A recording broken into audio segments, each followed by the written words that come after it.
আজ হচ্ছে বানাবো পটলের দোরমা চিকেন দিয়ে। চলো রেসিপি বলা যাক। প্রথমে একটু পেঁয়াজটাকে লাল লাল করে ভেজে আদা রসুন দিয়ে দেবে, সাথে একটু চিকেনের কিমা। তারপরে মশলাগুলো অ্যাড করবে, হলুদ, নুন, ধনে গুঁড়ো, জিরে গুঁড়ো, লঙ্কার গুঁড়ো। ভালো করে মিক্স করে হালকা করে কষে নিতে হবে, যাতে ওর মধ্যে থেকে সুন্দর একটা স্মেল বেরায় আর তেলটাও যাতে ছেড়ে যায়। আমি চাপা দিয়ে কিছুক্ষণ কষে নিয়েছিলাম, দেখতেই পারছো। তারপরে এখানে দিদি হেল্প করছিল আমাকে পুরগুলো ভরার জন্য। এখানে সব হয়ে গেছে, চলো এবার পটলের দরমাটা বানানো যাক। এখানে একটু গোটা গরম মশলা ফোড়ন দিয়ে, তারপরে আবার পেঁয়াজ ভেজে নিয়েছি, আদা রসুন দিয়ে সেম মশলা দিয়ে কষে নিয়েছি, আর একটু টক দই দিয়ে দিয়েছি।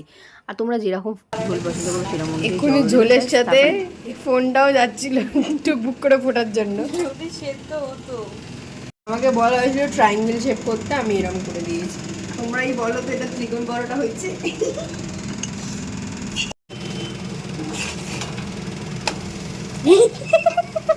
রাত্রে আজকে ডিনারে ছিল আমার হাতে পটলের দোরমা, আর দিদি বানিয়েছিল করে পরোটা স্যালাড। চলো আজকে ডিনার তো পুরো জমে গেল।